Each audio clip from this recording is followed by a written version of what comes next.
প্রিয় শিক্ষার্থীবৃন্দ, আজকে আলোচনা করব এবিটিএ উচ্চ মাধ্যমিক টেস্ট পেপার 2022-এর ফিলোসফি বা দর্শনের পৃষ্ঠা নম্বর 191 থেকে 194-এর সমস্ত প্রশ্নের উত্তর নিয়ে। শুধুমাত্র এমসিকিউ নয়, সেই সঙ্গে এসএকিউ এবং ডিটিকিউ সমস্ত প্রশ্নের উত্তর নিয়েই আজকে আলোচনা করব।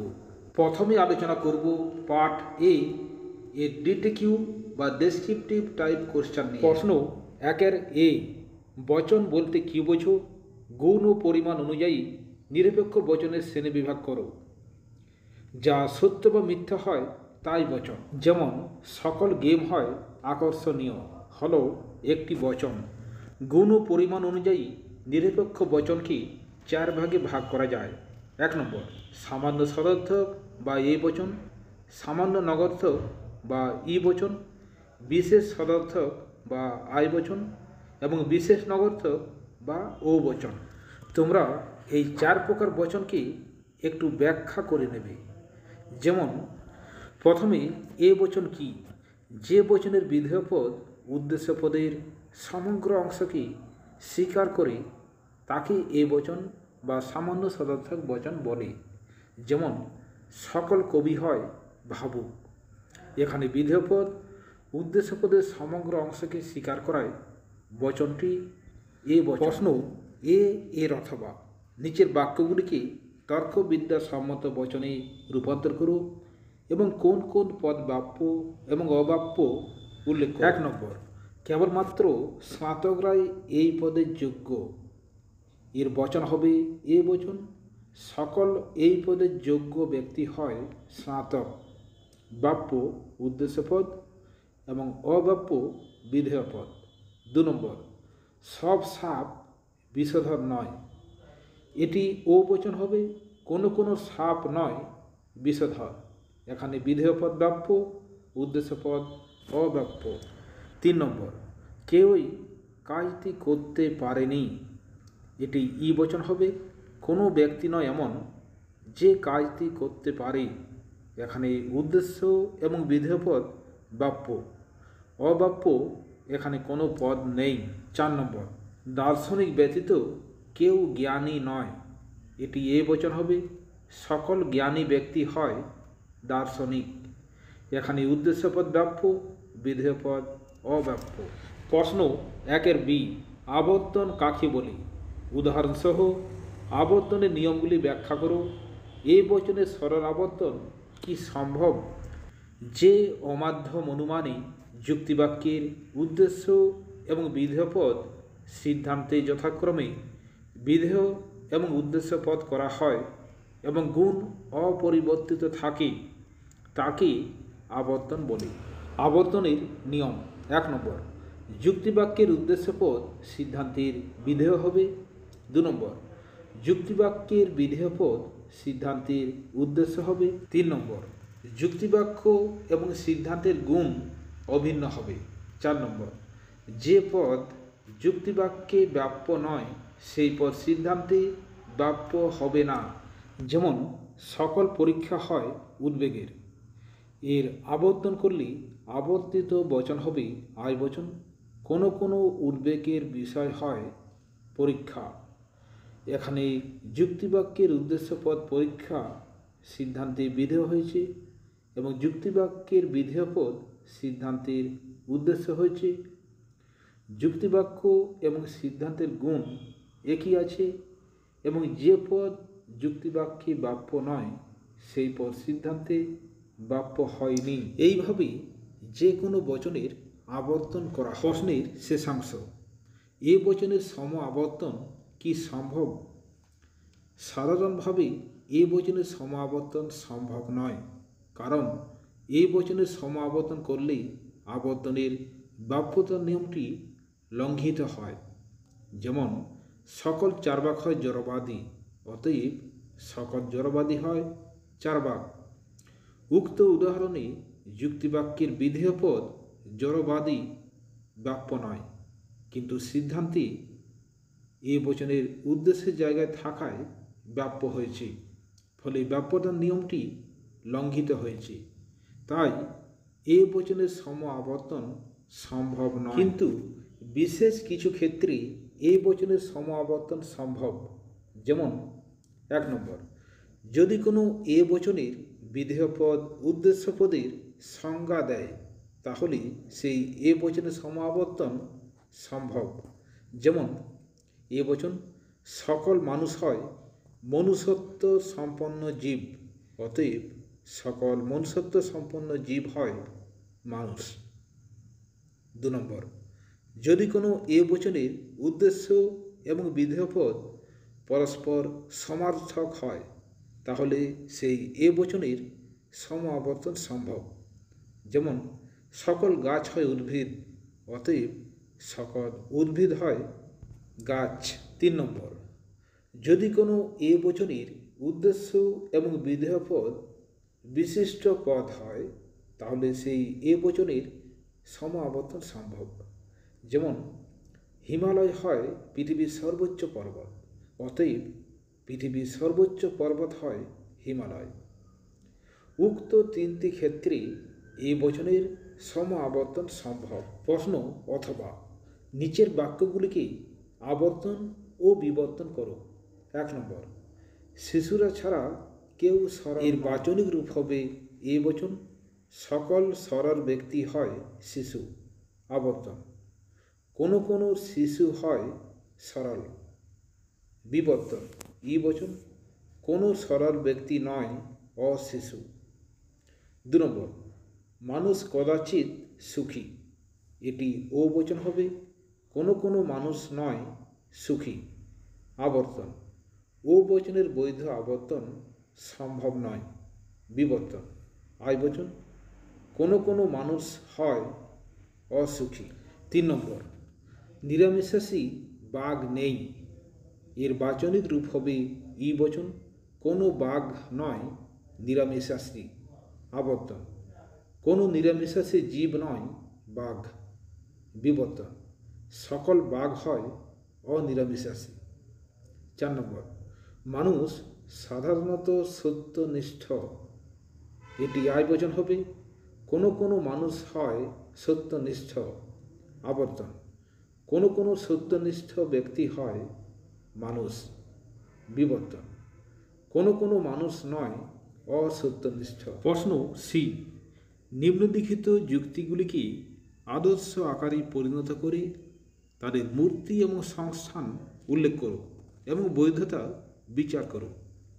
1 নম্বর, কেবলমাত্র সত্যবাদীরাই সৎ এবং সত্যবাদীরা শ্রদ্ধার যোগ্য, সুতরাং শ্রদ্ধার যোগ্য সকল ব্যক্তি সৎ। উক্ত যুক্তিটির তর্কবিদ্যার সম্মত আকার হবে এইরকম সিদ্ধান্ত: সকল শ্রদ্ধার যোগ্য ব্যক্তি হয় সৎ। অপ্রধান যুক্তিবাক্য এ বচন, সকল সত্যবাদী হয় শ্রদ্ধার যোগ্য। প্রধান যুক্তিবাক্য হবে এ বচন, সকল সৎ ব্যক্তি হয় সত্যবাদী।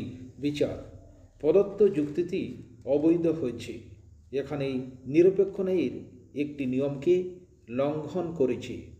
নিয়মটি হল, যে পদ যুক্তিবাক্যে ব্যাপ্য নয় সেই পদ সিদ্ধান্তে ব্যাপ্য হবে না, কিন্তু এখানে পক্ষপদ শ্রদ্ধার যোগ্য অপ্রধান যুক্তিবাক্যে ব্যাপ্য নয় কিন্তু সিদ্ধান্তে ব্যাপ্য হয়েছে, ফলে যুক্তিটি ন্যায়ের নিয়ম লঙ্ঘন করায় অবৈধ হয়েছে। এখানে অবৈধ পক্ষদোষ ঘটেছে। 2 নম্বর, সে নিশ্চয় কাপুরুষ, কেননা সে অসৎ এবং সকল কাপুরুষ অসৎ। উক্ত যুক্তিটির তর্কবিদ্যার সম্মত আকার হবে এইরকম সিদ্ধান্ত: এ বচন, সে হয় কাপুরুষ। অপ্রধান যুক্তিবাক্য এ বচন, সে হয় অসৎ। প্রধান যুক্তিবাক্য এ বচন, সকল কাপুরুষ হয় অসৎ।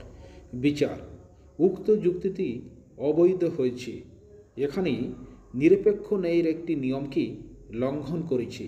নিয়মটি হল, হেতুপদকে যুক্তিবাক্যে অন্তত একবার ব্যাপ্য হতে হবে, কিন্তু এখানে হেতুপদ অসৎ একবারও ব্যাপ্য হয়নি, ফলে ন্যায়ের নিয়ম লঙ্ঘন করায় যুক্তিটি অবৈধ হয়েছে।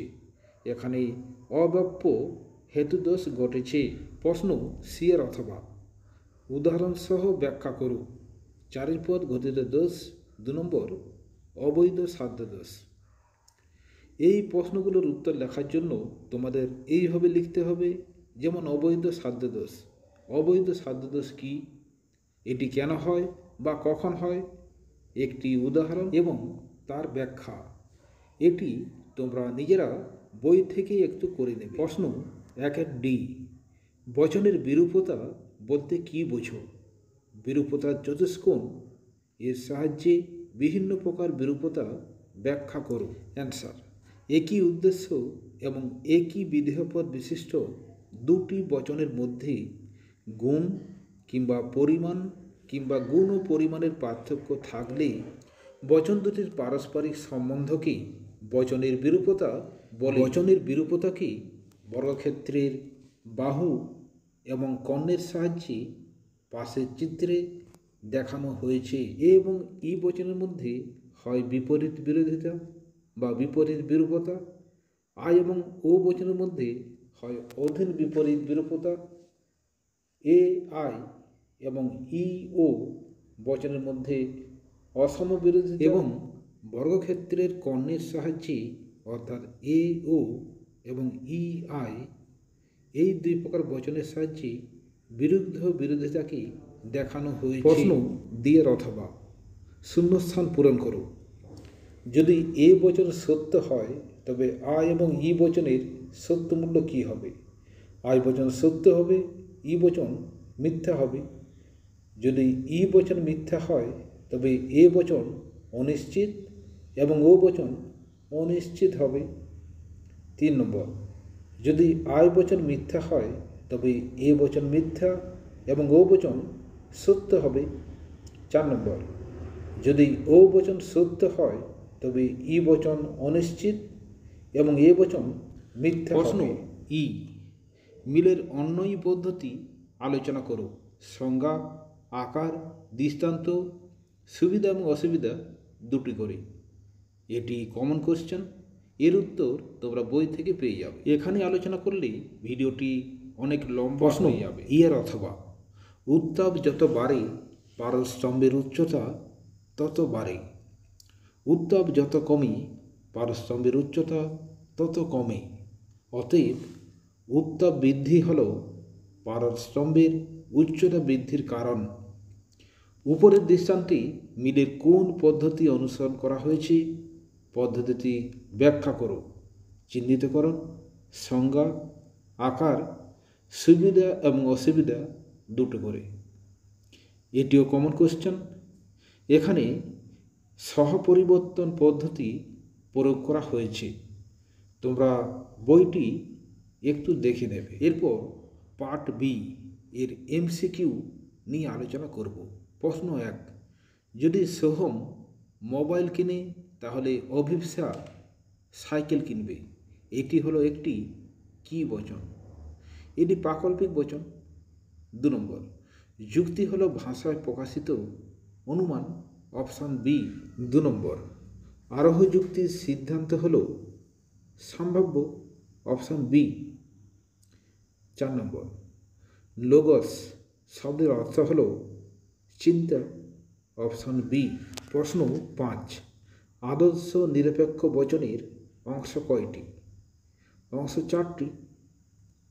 6 নম্বর, উদ্দেশ্য ও বিধেয় উভয় পদেই বাক্য হয় কোন বচনে? ই বচনে, অপশান বি। প্রশ্ন 6, একই উদ্দেশ্য ও বিধেয় বিশিষ্ট দুটি বিশেষ বচনের মধ্যে যে বিরোধিতা অবস্থান করে তাকে কি বলে?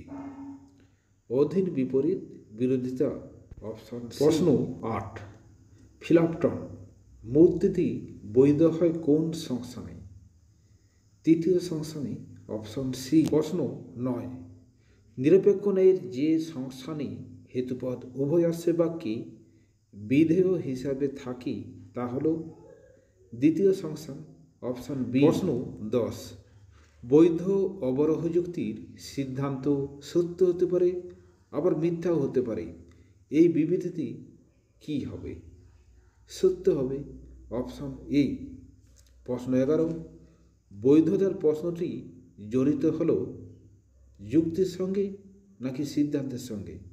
অ্যান্সার হবে যুক্তি আকারের সঙ্গে। প্রশ্ন 12, নিরপেক্ষ ন্যায়ের তৃতীয় সংস্থানে বৈধ মূর্তির সংখ্যা কয়টি?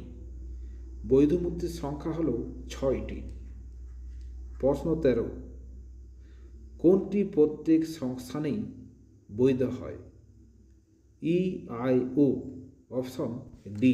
প্রশ্ন 14, বচনের বিরোধিতার ক্ষেত্রে সামান্য সদর্থক বচন সত্য হলে একই উদ্দেশ্য বিধেয়যুক্ত বিশেষ নগর্থক বচনের সত্য মূল্য কী হবে? মিথ্যা হবে অপশন বি।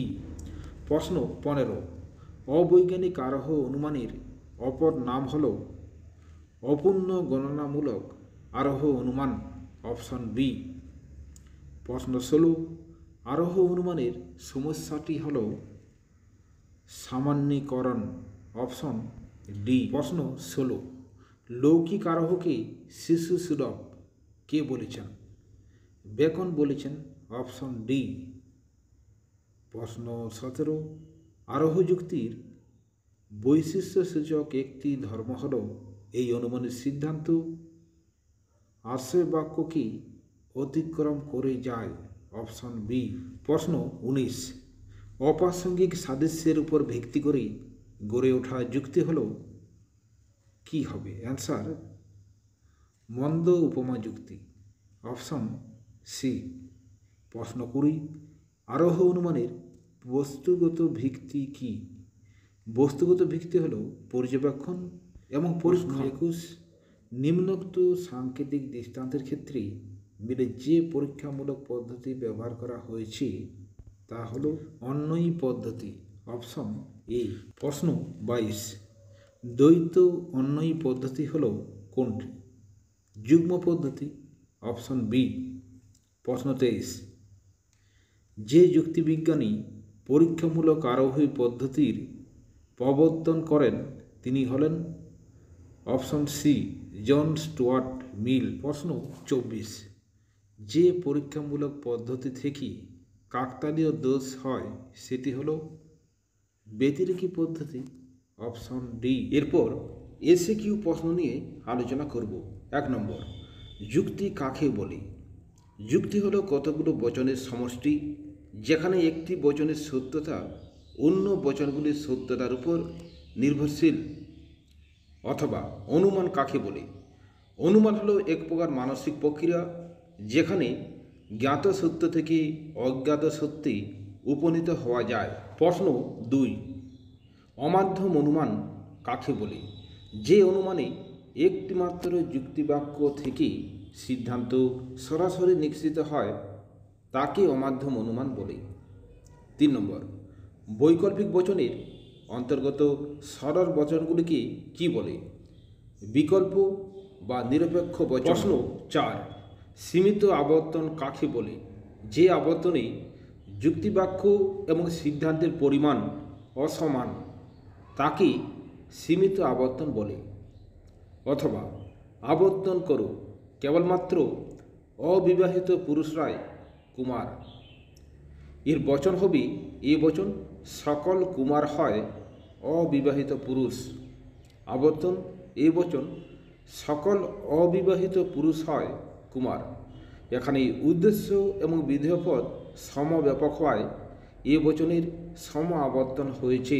প্রশ্ন 5, বিবর্তন কাকে বলে? যে অমাধ্যম অনুমানে যুক্তিবাক্যের উদ্দেশ্যপদকে সিদ্ধান্তে উদ্দেশ্য হিসাবে এবং যুক্তিবাক্যের বিধেয়পদের বিরুদ্ধ পদকে সিদ্ধান্তে বিধেয় হিসাবে রাখা হয় এবং গুণের পরিবর্তন করা হয় তাকে বিবর্তন বলে। বিবর্তনের যে কোনো দুটি নিয়ম লেখো। নিয়ম 1, যুক্তিবাক্য এবং সিদ্ধান্তের গুণ পরিবর্তন হবে। 2 নম্বর, যুক্তিবাক্য এবং সিদ্ধান্তের পরিমাণ একই হবে। প্রশ্ন 6, কোনো বিজ্ঞানী নয় কবি বচনটির বিরুদ্ধ বিরোধী বচন কি হবে? এ বচন হবে সকল বিজ্ঞানী হয় অকবি। 7 নম্বর, যুক্তির বস্তুগত সত্যতা বলতে কি বোঝো? যুক্তির সিদ্ধান্ত বাস্তব ব্যাপারের সঙ্গে সঙ্গতিপূর্ণ হবে। প্রশ্ন 8, দুটি নগর্থক আক্ষেপ বাক্যজনিত দোষের একটি উদাহরণ দাও। অ্যান্সার, সুমনা নয় ছেলে, নয়না নয় সুমনা, অতএব নয়না নয় ছেলে। 9 নম্বর, বস্তুগত বিবর্তনের একটি উদাহরণ দাও। এ বচন যুদ্ধ হয় অমঙ্গল সূচক, অতএব এ বচন শান্তি হয় মঙ্গল সূচক। প্রশ্ন 10, বৈজ্ঞানিক আরোহ অনুমানের সংজ্ঞা দাও। যে আরোহ অনুমানে বিশেষ বিশেষ কয়েকটি দৃষ্টান্ত পর্যবেক্ষণ বা পরীক্ষণ করে প্রকৃতির একরূপতা নিয়ম এবং কার্যকারণ নিয়মের উপর ভিত্তি করে একটি সার্বিক সংশ্লেষক বচন প্রতিষ্ঠা করা হয় তাকে বৈজ্ঞানিক আরোহ অনুমান বলে। প্রশ্ন 11, সাদৃশ্যমূলক আরোহ অনুমান কাকে বলে?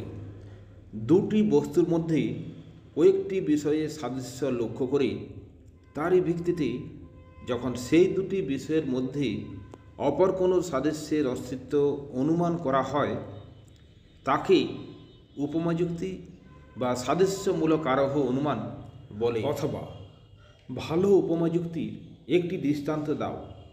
পৃথিবী এবং মঙ্গল দুটোই গ্রহ, দুটোই সূর্যের চারদিকে ঘুরে, উভয় জায়গায় জল, মাটি এবং আলো আছে। পৃথিবীতে প্রাণ থাকলে মঙ্গল গ্রহেও প্রাণ থাকবে। প্রশ্ন 12, অবৈজ্ঞানিক আরোহ অনুমান কি লৌকিক আরোহ বলা হয় কেন? অবৈজ্ঞানিক আরোহ অনুমান যেহেতু কার্যকারণ সম্বন্ধের উপর নির্ভর না করে সাধারণ লোকের মতো অবাধ অভিজ্ঞতার ভিত্তিতে সিদ্ধান্ত গঠন করা হয়, সেই জন্য অবৈজ্ঞানিক আরোহ অনুমানকে লৌকিক বলা হয়। প্রশ্ন 13, প্রকৃতির একরূপতা নীতি কাকে বলে? যে নীতিতে বলা হয় প্রকৃতি সম অবস্থায় সম আচরণ করে তাকে প্রকৃতির একরূপতা নীতি বলে। প্রশ্ন 14, মিলের যুগ্ম পদ্ধতির সাংকেতিক আঘাত দাও। যুগ্ম পদ্ধতি বা অন্যয় ব্যতিরেকী পদ্ধতির সাংকেতিক আকার এইরকম। প্রশ্ন 15, মিলের ব্যতিরেকী পদ্ধতির একটি মূর্ত দৃষ্টান্ত দাও। একটি বায়ুপূর্ণ পাত্রে ঘণ্টা বাজিয়ে দেখা গেল যে ঘণ্টার শব্দ হচ্ছে, কিন্তু পাত্রটিকে বায়ু শূন্য করে ঘণ্টা বাজিয়ে দেখা গেল যে ঘণ্টার শব্দ হচ্ছে না। এর থেকে অনুমান করা যায় যে বায়ুর উপস্থিতি শব্দের কারণ।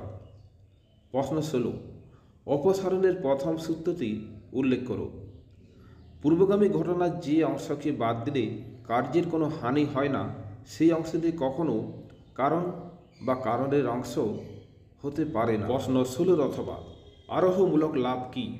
আরোহ অনুমান বিশেষ সত্য থেকে সামান্য সত্যে উপনীত হওয়ার জন্য বিশেষ থেকে সামান্য যাওয়ার যে দূরত্ব তাকে অতিক্রম করতে হয়। বিশেষ থেকে সামান্যে যাওয়ার এই দূরত্ব অতিক্রম করাকেই আরোহমূলক লাভ বলে। ভিডিও থেকে তোমরা যদি কিছুমাত্র উপকৃত হও তাহলে একটা লাইক দিও এবং চ্যানেলটিকে সাবস্ক্রাইব করো আর পাশের বেল আইকনটি বাজিয়ে দাও এই সংক্রান্ত ভিডিওর নোটিফিকেশন পাওয়ার জন্য।